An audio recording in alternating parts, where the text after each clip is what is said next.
Representative Maxine Waters assumed she could publicly humiliate Senator John Kennedy with a single insult, but his profoundly logical, fact-driven rebuttal systematically dismantled her 35-year political career right before her eyes, leaving her completely speechless. The event occurred on the 18th of June 2025 in room 2128 of the Rayburn House Office Building. The House Financial Services Committee had gathered for a scheduled meeting centering on bank regulations and consumer protection. This was exactly the type of congressional environment that Waters had virtually commanded for the better part of 2 decades.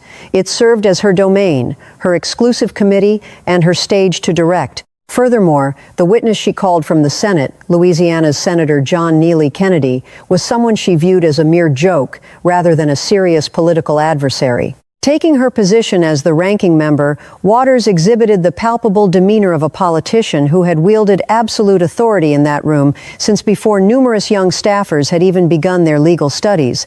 Her signature headband was perfectly placed, her glasses were set, and she wore the stern expression of a principal wanting to make a disciplinary meeting as painful and brief as possible. Kennedy sat calmly at the witness table, dressed in his classic seersucker suit with a slightly askew tie. Placed in front of him was a simple yellow legal pad and an unexpectedly thin manila folder. Its slim profile suggested a man who had discarded all trivial details, bringing only concrete, undeniable facts. Waters commenced the exchange without even a hint of basic politeness. "Senator Kennedy," she began, pronouncing his title with a derisive tone usually reserved for people she deemed wholly unworthy of her time. "I did not invite you here to perform your little stand-up routine for the media. This is a serious hearing about economic oversight, not a comedy show broadcast from the bayou." She moved her gaze from Kennedy to her committee colleagues, fully aware that a public insult is more impactful when delivered to an audience. If you possess relevant data regarding consumer defense, share it. If you only came to spin folksy stories about your fictitious friend Boudreaux, there is a comedy club on K Street that would happily take you. She paused, not for theatrical effect, but to assert her dominance. It was the silence of an executive dictating the exact rhythm of the room. And frankly, Senator, I have dedicated my whole life to this work. I have advocated for impoverished communities, abandoned by giant financial institutions, championed black homeownership, and battled predatory lending for 3.5 decades, 35 years, long before you understood how a congressional panel worked. So please spare us your country act. The entire room held its breath. The freshman politicians, the legislative aides, and the reporters all watched closely. Everyone anticipated Kennedy would respond in his usual manner, offer a witty comeback, tell a charming anecdote, and smoothly move on. That was his customary method of operating, but Kennedy simply reached into his breast pocket to pull out his reading glasses. Moving with deliberately slow and calculated gestures, he cleaned the lenses, positioned them on his face, opened the thin manila file, and looked up. "Madam Ranking Member," Kennedy began, his southern drawl pouring out as thick and slow as chilled syrup. "I truly appreciate that comprehensive summary of your resume. 35 years is indeed impressive, as it represents a remarkably long time to act as the representative for the exact same district." He glanced down at his papers, then right back into Waters' eyes. "It also represents a staggeringly long period for absolutely zero changes to happen. So, with your permission, I will walk you through exactly what those 35 years look like when we concentrate strictly on the data." Waters narrowed her eyes slightly, revealing the faint reaction of a veteran politician, realizing the power dynamic had abruptly shifted. "Let us start with a rather small matter," Kennedy stated, though his tone promised that nothing about this moment would actually be small. "The Maxine Waters Employment Preparation Center carries your very name and was funded by a specific legislative earmark you personally requested. The watchdog group, Citizens Against Government Waste, literally awarded you the Porker of the Month title for that exact project in June 2009, while Citizens for Responsibility and Ethics in Washington placed you on their list of the most corrupt politicians in Congress for a 5th consecutive time because of it." He tapped his folder. "Of course, those are merely subjective views, but I am a man who prefers hard facts, So I asked my team to pull the official statistics from the Department of Labor, and this is exactly how your legacy looks on paper. In 2024, the Maxine Waters Employment Preparation Center proudly announced that 340 people finished its program. He let the number hang in the air. 340 sounds like a decent achievement right until you read the next line in the report, which notes that the job placement rate 6 months post-graduation was exactly 11 individuals, 11 out of a group of 340. Kennedy allowed the devastating statistic to sink in across the quiet room. Then, employing the masterful timing he had honed during countless Senate hearings, he pivoted. My good friend Boudreaux maintains a small catfish pond down in Breaux Bridge, Louisiana. Every single spring, he stocks this pond with 200 fingerlings, and their survival rate is 94%, meaning that 188 out of the 200 catfish successfully grow from tiny babies into full-sized, table-ready fish. Madam Ranking Member, the fish in Boudreaux's backyard have a drastically higher success rate than your heavily funded job training center. He took off his glasses to clean them again as the room began to feel the rhythm of his dismantling. Bear in mind, Boudreaux has no government-funded building bearing his name, nor does he have a massive metal placard declaring it the Boudreaux Center for World-Class Aquaculture Excellence. He just calls it the pond, but 94% of his harvest survives, because when a person is actually doing the hard work waking up in the freezing dark at 5 a.m., hauling heavy bags of feed, constantly checking the water temperature, and culling the dead ones before they infect the healthy ones, a person doesn't need their name plastered on a wall. Your lasting legacy remains visible in the seafood. He stared squarely at Waters. Your name is stamped in huge letters on the front of a facility with a 3.2% success rate, while Boudreaux's legacy breathes in 188 living catfish, and I will let the American people decide which of those truly embodies job readiness. A distinct wave of laughter swept through the room, causing Waters to let out a short, sharp chuckle. It was not genuine amusement, but rather the defensive scoff of a legislator who had survived decades of ethics, probes, and censure, attempts a leader who honestly believed a man in a seersucker suit telling fishing stories posed absolutely no threat to her. En pire. It was a laugh that silently communicated, "Is that the best you have?" Kennedy flipped to the next page on his yellow pad. The audience felt mildly amused, but Kennedy stayed dead serious. "We will shift our focus to real estate. Madam Ranking Member, specifically yours," he read carefully from his notes. "Your primary daily residence is located in the extraordinarily affluent Hancock Park neighborhood of Los Angeles, boasting an estimated property value of $6 million, encompassing 6,000 square feet of living space, and featuring a custom indoor pool. It is secured by heavy iron gates on its doors, massive fences across its wide driveways, and security walls guarding the private courtyards, paired with immaculate manicured lawns maintained by an expensive private crew because, in your neighborhood, the shrubs themselves have staff. Your immediate neighbors include celebrities like singer Chris Brown and the historic estate built by the billionaire oil tycoon J. Paul Getty. He turned the page, the silence deepening in the tense room. Now, we will look at your actual congressional district, California's 43rd, located in south-central Los Angeles. It is a completely different world existing in an entirely separate reality. He delivered the statistics with the clinical detachment of a doctor giving a terminal diagnosis. The current poverty rate sits at 27%, which means 1 out of every 3 children in your district is living below the federal poverty line, totaling 161,000 people trapped in hardship. They also have metal grates on their windows, but unlike your decorative iron gates, theirs are for basic survival. They are the kind of barriers that scream, "This neighborhood is dangerous, and I don't have the money to escape it." The violent crime rate in your district is 40% higher than the national average, while black homeownership has steadily declined every single year over the past decade. The deep systemic scars stemming from the 1,992 riots, an event you publicly called a rebellion and which resulted in 63 deaths within your borders, are still glaringly obvious on the buildings and in the census data 33 years later. Kennedy looked up, catching her eye again. Your $6 million mansion isn't even located within the borders of the district you represent. It used to be, but the lines were later redrawn in a convenient way. You currently live about a 3-minute drive from the district's edge, meaning that just 3 short minutes separate a $6 million home with an indoor pool from a broken community where countless children rely on government-funded school lunches to survive. He wiped his glasses for a second time. Furthermore, public property tax records clearly show that you claim a homeowner's exemption in California for that house in Hancock Park, effectively reducing your property tax bill by about $7,000 every single year, while you also utilize a separate residency classification in the District of Columbia for your luxury Washington condo.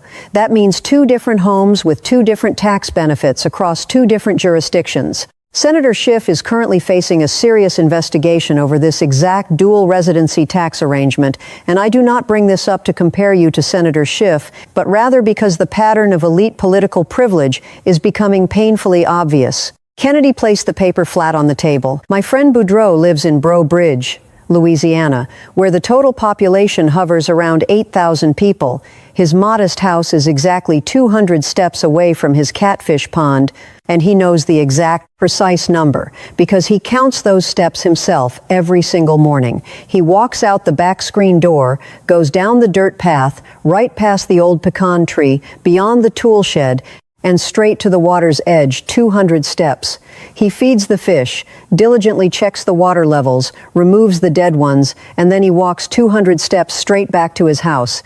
Rain or shine, in the freezing cold of January or the stifling heat of August, Boudreaux lives right next to his harvest. His voice grew firmer. You live in Hancock Park, just a 3-minute drive from your struggling district, yet you refuse to travel those 3 minutes to see the people you serve. Instead, you just drive right past them on your way to LAX, heading to Washington, D.C., or flying to Minnesota to tell the voters of other politicians that they need to get more confrontational on the streets.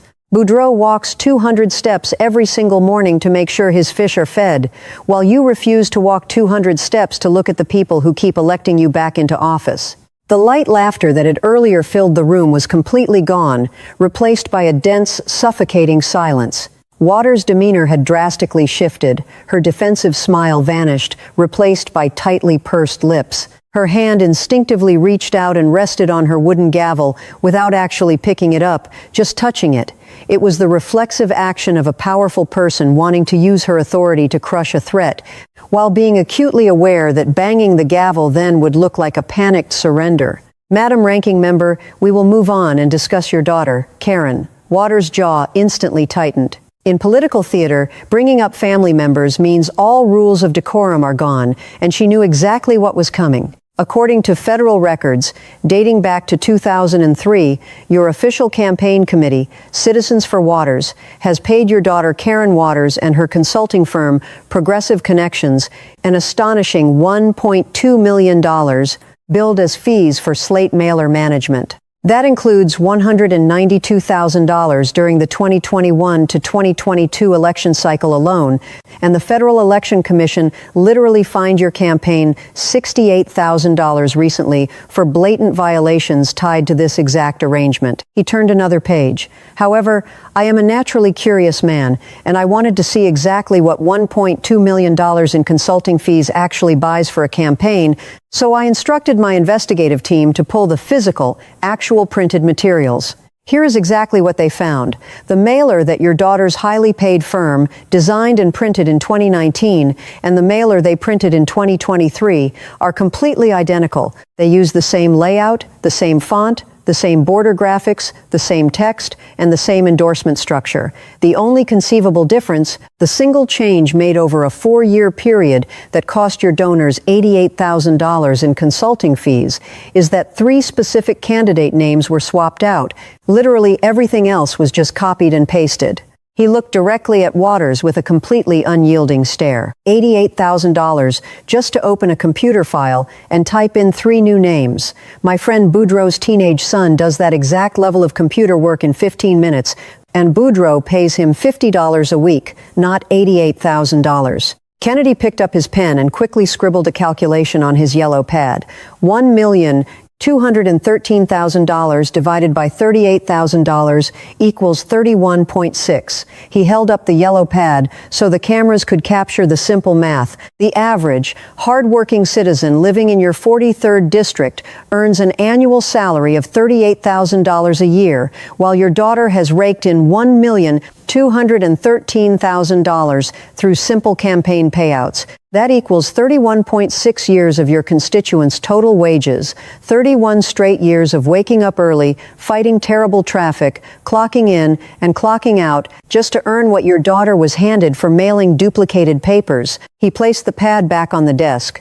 Boudreaux mails personalized Christmas cards to a dozen of his closest friends every year, using exactly $7.20 worth of postage stamps. Objectively speaking, Boudreaux's home mailing operation has a significantly better cost-to-reach ratio than your multi-million-dollar political machine. Waters aggressively lunged toward her microphone as 35 years of commanding congressional hearings triggered her instinct to interrupt and take charge. This is a complete misrepresentation of how campaign finance. You are absolutely right, Kennedy cut in, his voice never rising but piercing her outburst like a massive icebreaker cutting through a frozen sea. I should try to be much more accurate for the congressional record. $1,213,000. And I sincerely apologize for lowballing the number. Waters froze, letting her sentence hang in the quiet air. Finishing her thought would mean publicly acknowledging that terrifyingly specific number. A million was an abstract concept, but 1,213,000 was a frighteningly precise figure, proving Kennedy had all the receipts. For the first time in 35 years, the loudest, most dominant woman in Congress had started an aggressive sentence and found herself completely unable to finish it. Kennedy quietly turned another page as his folder grew thinner, and the tension in the room swelled to a suffocating thickness. Let's reflect on 2008 and the disastrous global financial meltdown when you personally made a phone call to Treasury Secretary Henry Paulson to set up a private, exclusive meeting with the stated noble purpose of getting emergency help for minority-owned banks. Kennedy tilted his head slowly. A very noble goal indeed, except that when this exclusive meeting actually happened, only one single bank was represented in the room, One United Bank, a financial institution located all the way up in Boston, Massachusetts, roughly 3,000 miles away from the people suffering in south-central Los Angeles. Now, coincidentally, your husband, Sidney Williams, happened to sit on the board of directors for One United Bank, and he personally owned about $350,000 in the bank's stock. If One United failed, his personal wealth would have been wiped out completely. He read directly from the transcript. Following your personal intervention, One United received $12 million in federal TARP funds, which is taxpayer money bailout cash provided by the workers of America. At the exact time they took that massive rescue package, federal regulators had given the bank a rating of less than satisfactory. Translated into plain, everyday language, that's like a teacher giving a student a D-, and the House Ethics Committee eventually charged you with 3 serious violations of congressional rules tied directly to this blatant conflict of interest. He paused, letting the suspense build. But the charges were ultimately dropped, though they weren't dismissed because the underlying facts actually proved your innocence. No, they were simply dropped because the lawyers leading the probe for the committee were formally disciplined for misconduct during the investigation, meaning the people hired to investigate your corruption needed a corruption investigation of their own. It was an incredible stroke of luck, and your own grandson, serving as your chief of staff, got a formal letter of reprimand. Kennedy turned to the final pages. But this is the most disturbing part of the story, the part the media rarely mentions. What actually happened to those $12 million of taxpayer money? Just 3 short months after getting those emergency government bailout funds, the FDIC discovered that One United CEO, Kevin Cohey, the exact man whose failing bank you called the Treasury Department to save, had been shamelessly using the bank's money to finance his own lavish personal lifestyle. He bought a luxury Porsche Cayenne and kept making huge lease payments on a stunning beachfront condo in Santa Monica. Bank money, taxpayer-funded TARP money. Your personal phone call to the Treasury produced $12 million, and 90 days later, some of those $12 million were making monthly rent payments on a luxury German SUV and a coastal apartment. He laid the paper down. Then, in 2010, just 2 short years after you secured that massive bailout, the FDIC officially issued a cease and desist order against One United, and the bank you fought so hard to save failed to even survive. $12 million of taxpayer money from America was funneled straight into a failing bank with a D- grade, while the CEO drove off in a new Porsche. The bank collapsed, all that money vanished into a black hole, and absolutely nothing of value came out the other side.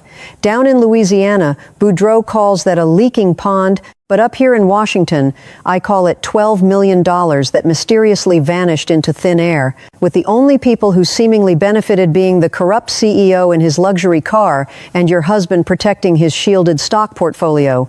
Kennedy directed a cold stare at Waters. Boudreaux keeps a small bank account over at the Tesh Federal Credit Union in Breaux Bridge, and his current balance is exactly $4,712, which represents his entire life savings. If Boudreaux picked up his phone tomorrow, called the U.S. Treasury Secretary, and said, "Mr. Secretary, my bank account only has $4,000 and I am scared of losing it. Could you please arrange a private government meeting for me to get a bailout?" Do you know exactly what would happen? He wiped his glasses a final time. The Treasury Secretary would immediately hang up, and the very next morning, heavily armed FBI agents would knock on Boudreaux's front door to ask a catfish farmer why he was bothering the federal government. Kennedy pressed on. $350,000 in private stock buys you a single phone call to the Treasury, getting you a fast private meeting, and your husband's bank instantly gets $12 million. Meanwhile, a man with $4,000 to his name calls the Treasury and gets hung up on and investigated by federal agents. The only measurable difference between those two phone calls is a 6-figure stock portfolio and a powerful seat on a congressional committee. Madam Ranking Member, this is not a fair and equal American economic system. This is a deeply entrenched American caste system. Waters finally erupted, the dam breaking with aggressive force. This One United matter was completely and thoroughly investigated, and I was fully cleared by the Ethics Committee. You were cleared. Kennedy fired back instantly, matching her intensity but keeping his voice perfectly controlled by an ethics committee, whose very own lead investigating lawyers were literally disciplined for severe misconduct during the course of your investigation. That doesn't mean you were cleared, Madam Ranking Member. That just means you got remarkably lucky and a massive legal and ethical difference exists. Being cleared means the hard facts undeniably proved your total innocence, while getting lucky just means the police chasing your crimes got caught breaking the rules before they could finish the job.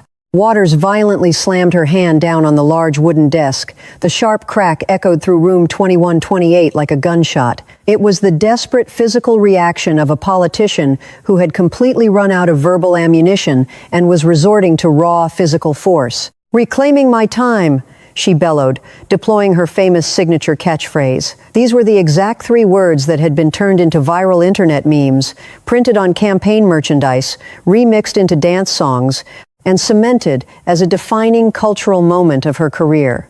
It was the declaration that perfectly encapsulated Maxine Waters' brand of uncompromising power. She threw it out into the hearing room like a heavy anchor, and it caught on absolutely nothing. Because Senator Kennedy was not a fellow committee member engaging in a debate, he was acting as an invited witness providing testimony. The parliamentary rule of reclaiming my time is only used when a member of Congress has temporarily yielded their allotted speaking time to someone else and wants it back. Kennedy had not been yielded time. He was thoroughly and directly answering a specific, hostile question that Waters herself had thrown at him during her opening rant.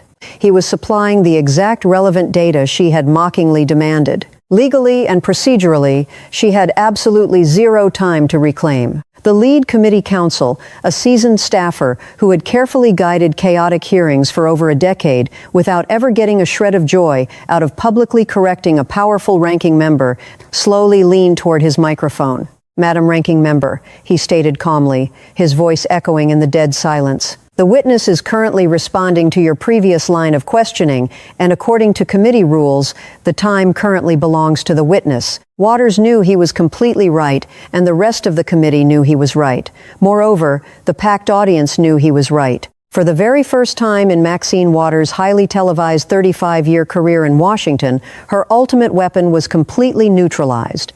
Reclaiming my time wasn't just challenged, it was procedurally and publicly denied, based on the strict rules of the very system she had dominated for decades.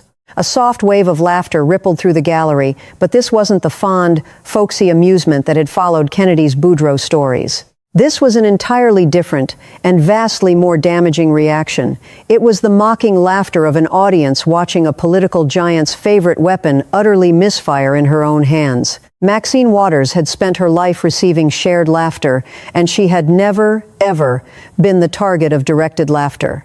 It marked a humiliating paradigm shift, causing the temperature in the room to plummet, while Kennedy smoothly closed his manila folder. He slid it aside and took off his reading glasses, though this time he didn't wipe them. He simply placed them on the table, offering the grave gesture of a man shifting from arguing a point to delivering a final, damning verdict. "I will not tell another funny story now," Kennedy said softly, making the mood shift yet again. This echoed the exact tone Kennedy had used during the most critical national security briefings. The country charm vanished instantly, leaving only the cold, unyielding delivery of a man reciting undeniable facts about systemic societal failure. "Madam Ranking Member, you have represented the people of California's 43rd Congressional District for 33 consecutive years, having been first sworn into office all the way back in 1991. 33 years. Most modern marriages fail to last that long, and most career paths fail to stretch that long. 33 years is plenty of time to raise a child from the very moment they are born until the day they earn a PhD. And it is undoubtedly enough time to take a broken, struggling congressional district and completely rebuild it into a community that thrives and prospers." He paused, letting the weight of the decades sink in. Or, alternatively, it is exactly enough time to sit back and do absolutely nothing while that district fractures and crumbles further. Back in 1991, the year you were first elected to save them, the official poverty rate in your district sat at 25%. Now, in 2025, after 3 decades of your leadership, the poverty rate sits at 27%. Under your direct watch, poverty in your community climbed, rather than fell, increasing by 2 full percentage points over 30 years. Madam, this is not economic stagnation. This is a catastrophic generational decline. He swept his gaze across the faces of the other committee members. But let me give you the statistic that truly matters. Back in 1991, your specific district ranked 184th out of all 435 congressional districts in terms of poverty, meaning there were 251 areas in America that were significantly poorer than yours. Today, your district ranks 412th. Right now, there are only 23 districts in the entire United States of America that are more impoverished than the one you represent. And this disastrous plunge didn't happen because the national economy collapsed, because overall, poverty rates across the country actually improved. It happened because 228 other congressional districts that used to be much worse off than yours actually got better. Their leaders built infrastructure, aggressively attracted new businesses, fought to reduce violent crime, and heavily invested in their local schools and affordable housing. But your district did absolutely none of those things. Over 33 years, 228 districts sped right past yours, like fast cars blowing past a broken-down, abandoned vehicle sitting on the side of a deserted highway. He focused his attention entirely back on Waters. "But you certainly didn't break down, did you?" It wasn't framed as a question, it was delivered as a devastating factual takedown. Back in 1991, you were making a standard federal employee's salary of roughly $174,000 a year. Today, you personally own a staggering $6 million mansion in Hancock Park. You control an additional $1.1 million across various other real estate investments, and you maintain a private timeshare out in Palm Springs, because apparently a $6 million estate requires a vacation getaway. Your daughter's consulting firm has siphoned $1.2 million straight out of your campaign donors, and your husband held $350,000 in private bank stock that was miraculously rescued by $12 million of American taxpayer money, while your own grandson sits comfortably on a federal payroll serving as your chief of staff. The voice of Senator Kennedy echoed through the total silence. Your voters steadily became poorer, while you steadily became richer, over 33 straight years. The economic trajectory of your vulnerable district pointed straight down into the dirt, while your personal portfolios pointed straight up into the sky. The sickening gap between those paths, the massive widening canyon separating how your people are forced to live from how you choose to live, only grew bigger every year. Kennedy lowered his voice. My friend Boudreau has a term for this exact phenomenon, calling it reverse fishing. Reverse fishing is what happens when you greedily pull fish out of the community pond instead of putting them in. The pond gets increasingly empty, but the fisherman gets increasingly fat. The person hired to restock the waters is secretly eating the inventory for their own gain. He paused. In April 2021, you got on a plane and flew to Brooklyn Center, Minnesota, which is not your district, state, or even your coast. Right in the volatile middle of the Derek Chauvin trial, during an incredibly tense period of protests, you flew 1,800 miles just to instruct a crowd to get more confrontational. He stared fiercely at her. Defense lawyers cited your reckless comment to declare a mistrial, and the judge publicly condemned it. The House of Representatives held a vote to formally censure you, failing by a slim margin of 216 to 214. After this chaos, you boarded a first-class flight and flew right back to Hancock Park. You safely retreated to your $6 million mansion hidden behind heavy metal gates. Kennedy pushed the folder away. When Boudreau's neighbor suffered a devastating house fire in 2019, Boudreau didn't travel to another state to give a dramatic speech. He ran across his yard, grabbed the thickest garden hose he owned, and immediately started dousing the flames. He badly burned his hand on the scalding nozzle, but ignored it. The fire was put out. The structural integrity of the house survived. Afterward, Boudreau walked quietly back, ran his burned hand under cold water, and went to sleep. That is the fundamental difference between shouting, "Get more confrontational," and actually grabbing the hose. One approach deliberately burns the house down, while the other actively tries to put the fire out. One method is broadcast from a safe distance of 1,800 miles away, while the other comes from a neighbor running in the dark. This brings us to the final point. The house currently burning down to its foundation is your own congressional district. 33 years of leadership, 27% poverty. You flatly refused to spray the water on your own community. You diverted the water entirely to your own house. A $6 million mansion watered your lawn. $1.2 million funneled to your daughter watered your lawn. $12 million secured for One United Bank watered your husband's financial lawn. Meanwhile, 161,000 struggling people living in the 43rd District, located just 3 minutes away from your massive security gates, yet an entire lifetime away from your indoor pool, are desperately dying of thirst. He picked up his glasses and held them tightly in his hand. Reverse fishing, Madam Ranking Member. Boudreau feeds the fish, but you eat the fish. The silence that followed was absolute. It was not the strategic silence Waters usually deployed, because Maxine Waters avoided silence. Her entire legendary career was built on the combative philosophy that silence equaled political surrender, while maximum volume equaled total victory. Over 35 years of aggressive committee hearings, fiery floor speeches, chaotic press conferences, televised debate clashes, and rowdy town halls, Maxine Waters had never once let 10 seconds pass without loudly filling the empty air. 10 seconds ticked by, and the politician who was never quiet in her whole life was left entirely speechless. The legislator whose booming voice commanded every room she entered allowed the heavy silence of collective held breath to fill the space completely. This profound quiet was vastly louder and infinitely more destructive than any speech she could have given. It proved that Maxine Waters, the loudest progressive champion in the United States Congress, the woman who aggressively reclaimed time like she owned the clocks, had absolutely nothing left to fire back. Any retort she tried would only make her situation worse. Whining about injustice would seem pitiful coming from the owner of a $6 million estate, and asserting she aided her constituents would sound empty against a 27% poverty metric. Screaming her famous phrase again would merely cause an additional humiliating display. She remained frozen, her mouth firmly closed. For the initial time since she arrived in Washington in 1991, total command of the room rested with another person. The viral clips that blew up on the internet were universally unforeseen. The catfish anecdote turned into the ultimate representation of government squander, while reverse fishing swiftly joined the political vocabulary to characterize officials getting wealthy while their regions endured hardship. However, the most damaging footage was the precise second her celebrated slogan failed. The 11-second clip of her hitting the table, yelling to retrieve her time, and being peacefully corrected by the panel attorney gathered 52 million views in 4 days.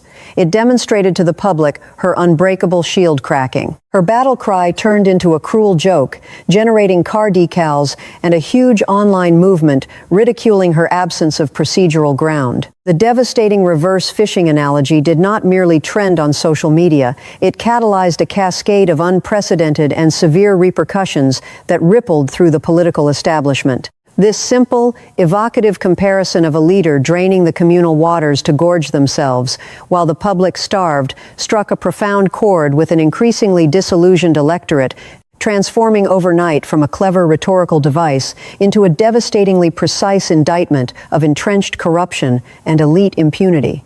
Capitalizing on this surging public outrage, a tenacious independent reporter developed and launched a highly sophisticated interactive digital tracker. This dynamic application meticulously mapped the geographic districts where elected lawmakers demonstrably accumulated vast personal wealth at the exact same time their actual constituents sank deeper into systemic poverty. When the data was fully compiled and visualized, she placed a staggering fourth across the entire nation. The visceral impact of this application was immediate. It generated an overwhelming 8 million unique visits during its explosive initial week online, crashing servers and dominating the evening news. Almost immediately, the dam broke, and formal legal proceedings multiplied with blinding speed. The Federal Electoral Commission dramatically broadened its initially narrow inquiry, upgrading it into a massive, exhaustive 20-year forensic audit of her political expenditures. Investigators demanded the physical, original copies of every single campaign mailer ever generated by her daughter's highly compensated consulting business. Their explicit goal was to determine if these million-dollar, batch superficially duplicated tasks represented a coordinated, deliberate pattern of systemic electoral fraud and financial embezzlement designed to enrich her inner circle. Simultaneously, a newly empowered Federal Efficiency Bureau launched a deeply aggressive investigation into the infamous bank rescue operation. Their agents quickly verified the darkest suspicions. The collapsed financial institution's leader had indeed brazenly diverted taxpayer-funded capital to finance an array of extravagant, lavish personal costs. The current presidential administration, sensing the political shift, forcefully insisted on a granular, dollar-for-dollar accounting, demanding to know the exact offshore accounts or luxury assets where the vanished $12 million had ultimately disappeared. The scandal breached the stratosphere of global attention when tech billionaire Elon Musk began aggressively amplifying the controversy to his massive audience on social media, cementing it in the daily digital discourse. Prompted by this blinding spotlight, the Internal Revenue Service quietly and methodically opened a comprehensive dossier on the family's advisory business, initiating a covert but perilous examination into potential wide-ranging tax evasion and improper corporate deductions. Adding to the mounting pressure, California state revenue authorities concurrently commenced a rigorous investigation into her highly questionable double residency assertions, scrutinizing years of property tax exemptions. In a breathtakingly compressed timeline of under 6 months, an entirely unpredicted and overwhelming wave of 4 massive, distinct governmental probes zeroed in relentlessly on her and her immediate family. The final, crushing blow arrived when the Department of Justice officially confirmed the existence of a preliminary criminal probe. This terrifying escalation effectively stripped away her political shield, compelling her to eventually confront cold, unyielding federal agents rather than the sympathetic, easily intimidated legislative peers she had bullied for decades. Sensing this terminal vulnerability, a swarm of formidable political challengers rapidly emerged, weaponizing the very catchphrases born from that disastrous hearing to dismantle her local support. In a twist of profound historical irony, a lone senator from Louisiana had effectively utilized a humble, hard-working catfish breeder to systematically take down a seemingly invincible political dynasty.